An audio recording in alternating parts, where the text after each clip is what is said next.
दिग्विजय चौटाला पर वीरेंद्र सिंह का पलटवार भी सामने आ गया। उन्होंने कहा कि जेजेपी को जरूर कोर्ट में जाना चाहिए और हम उन्हें वहीं पर ही एक्सपोज करेंगे, ये उन्होंने कहा है। इन लोगों ने भ्रष्टाचार को बढ़ावा दिया है, वीरेंद्र सिंह का यह भी स्टेटमेंट सामने आया। उन्होंने कहा कि यह बात हम कोर्ट में सिद्ध करके रहेंगे।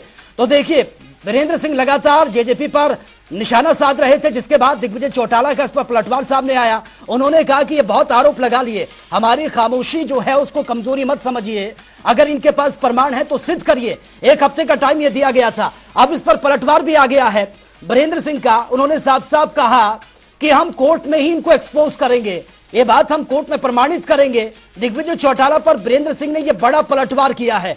देखिए, अब कोर्ट तक पहुंचाने की बात सामने आ रही है। और भाई चौधरी वीरेंद्र सिंह ने जनता टीवी से खास बातचीत करते हुए दिग्विजय चौटाला पर बड़ा हमला बोला है। क्या कुछ उन्होंने कहा, वो सुन लेते हैं। पूर्व केंद्रीय मंत्री, भारतीय जनता पार्टी के वरिष्ठ नेता चौधरी वीरेंद्र सिंह हमारे साथ बात करने के लिए मौजूद है। कल रैली हुई, बड़ा बयान निकलकर सामने आया। सर, सीधे तौर पर आपने एक गंभीर बयान दिया कि जेजेपी अगर साथ रहती है तो आप जो है कहीं ना कहीं जुदा राह करते हुए नजर आएंगे। गंभीर के साथ साथ ये सकारात्मक बयान है।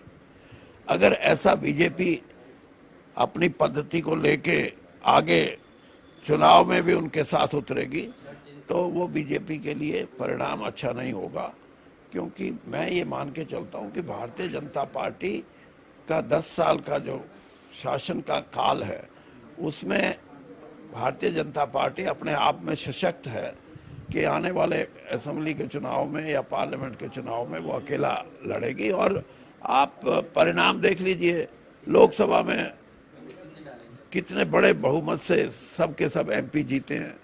और अब भी मेरी ये सोच है कि भारतीय जनता पार्टी नहीं उनको साथ रखेगी। साथ रखने का एक ही कारण होता है ना कि कुछ वोट दिलवा दें। आज उनके पास अपना वोट नहीं है। लोग ये कहते हैं हमारे साथ सबसे बड़ा धोखा किया है जेजेपी ने कि चुनाव में तो बीजेपी को बाहर फेंकने की बात करते थे और फिर खुद ही उनके पास जाके बैठ गए। ये जो 4 साल का क्रम है इसमें पता लग गया। और स्पष्ट तौर पे राजनीतिक तौर पे भी अगर मैं ये कहूँ कि हमारी जो कल की भीड़ थी वो किसी पार्टी की नहीं थी। बीजेपी के सिंबल पे, झंडे पे मैंने नहीं भीड़ इकट्ठी की, लेकिन वो भीड़ इस बात की थी कि ये गठबंधन इससे छुट्टी पाओ और एक नई रणनीति जो चुनाव में होती है वो हरियाणा में उसको लेके चलो तो परिणाम अच्छे आ सकते हैं। और अगर इसी नीति से और इसी गठबंधन से चलोगे तो हरियाणा में आपको अच्छे परिणाम नहीं मिलेंगे। सर, आपके बयान का जो प्रतिक्रिया है वो भी निकलकर सामने आई।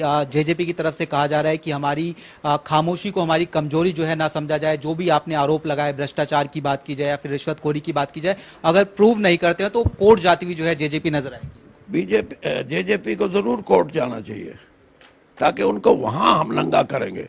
जो लोग हमारे आके ये बताते हैं कि रिश्वत का इतना बड़ा आलम है कि खुलेआम हरियाणा में भारतीय जनता पार्टी को बदनाम करने का एक तरीका है और उस तरीके को अपनाया है जेजेपी ने कि बदनाम तो बीजेपी हो और पैसे वो खुद कमाएं।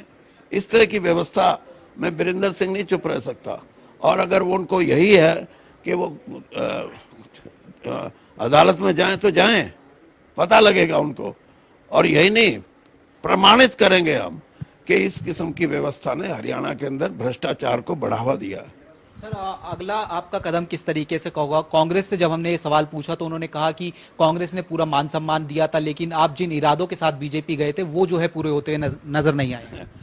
बीजेपी ने मेरा इतना सम्मान किया है कि वीरेंद्र सिंह अकेला हरियाणा से एक ऐसा एमपी था जिसको सीधे तौर पे कैबिनेट मिनिस्टर दिया गया मोदी जी की कैबिनेट में। बाकी के 4 आदमी और कैबिनेट मिनिस्टर बने हैं पहली बार में। वो चारों पूर्व मुख्यमंत्री थे। तो मैं सिर्फ मंत्री बनने के लिए नहीं गया था, मैं इसलिए गया था कि ये कांग्रेस के अंदर एक ऐसी स्थिति आ गई थी कि कहीं ना कहीं जो लीडरशिप को लोग अनदेखा कर रहे थे। और मुझे मैं कोई लड़के नहीं गया, मैं सोनिया जी से मिलके गया था और उनको स्पष्ट करके गया था। और मैंने फिर उसके बाद भी कभी भी कांग्रेस के, खास तौर पे राजीव जी और सोनिया जी के बारे में या कांग्रेस पार्टी के बारे में एक गलत तरीके से जो लोग बोलते हैं, जो प्रजातंत्र में जिनको हम अनपार्लियामेंट्री बोलते हैं या सिर्फ ईर्ष्या की वजह से बोलते हैं, मैंने कांग्रेस के लिए कभी ऐसे शब्दों का इस्तेमाल नहीं किया। और आज भी मैं ये कह सकता हूं कि मेरा राजनीतिक कद जो भी बना है वो राजीव गांधी जी के, उनका मैं विश्वास पात्र रहा और उनका हमेशा मेरे ऊपर हाथ रहा। और मैं इन कांग्रेसियों को ये भी बता दूं जो आज ये विरोध की बात या ये कह रहे हैं कि वीरेंद्र सिंह लालच में गया, मैं लालच में नहीं, मेरे को मंत्रिमंडल में ना लेने के बाद भी 1 साल तक मैं कांग्रेस में रहा हूं। अगर इतनी बड़ी नाराजगी होती तो मैं 2014 में जो लोकसभा का चुनाव था उससे पहले ही चला जाता।